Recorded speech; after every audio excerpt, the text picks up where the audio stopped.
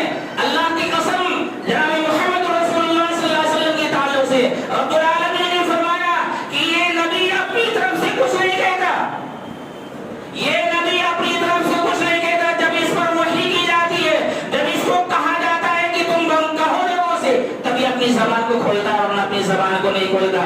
سورہ نجم کے اللہ رب العالمین نے اسی بات کی طرف اشارہ فرمایا، لہذا آپ نے فرمایا سبحان اللہ کہو، والحمدللہ کہو، واللہ اکبر، وللہ ولا الہ الا اللہ کہو، واللہ اکبر کہو، پھر دعا کرو اپنے لیے، اللہم اغفر لی، اللہم ارحمنی، اللہم ارزقنی۔ اللہ رب العالمین تمہاری ان تین مطالبات کو پوری کر دے گا۔ تو بدنی صحابی جو رسول اکرم صلی اللہ علیہ وسلم کے پاس خیر کی باتیں سیکھنے کے لیے آئے تھے، اچھائی کی باتیں سیکھنے کے لیے آئے تھے، آپ صلی اللہ علیہ وسلم نے 4 باتیں اور اس کے ساتھ یہ 3 باتیں آپ نے سکھائی، تو پھر انہوں نے اپنی انگلیوں پر گننا شروع کیا۔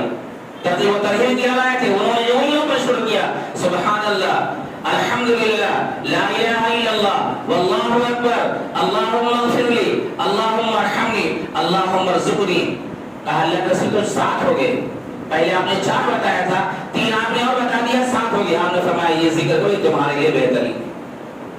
تو میرے بھائیوں، لا حول ولا قوت الا باللہ، گھر سے نکلتے وقت بسم اللہ توکلت علی اللہ، لا حول ولا قوت الا باللہ، اور یہ صحیح ترغیب و ترہیب کی روایت جو بدری صحابی نے نبی صلی اللہ علیہ وسلم سے خیر سیکھنے کے لیے آپ نے جو ہے دریافت کیا تھا، آپ نے سبحان اللہ والحمدللہ ولا الہ الا اللہ واللہ اکبر، اللہم اغفر لی، اللہم ارحمنی، اللہم ارزقنی، یہ باتیں آپ نے بتائی، آپ اپنی زندگی کے اندر اس کو رائج کیجیے۔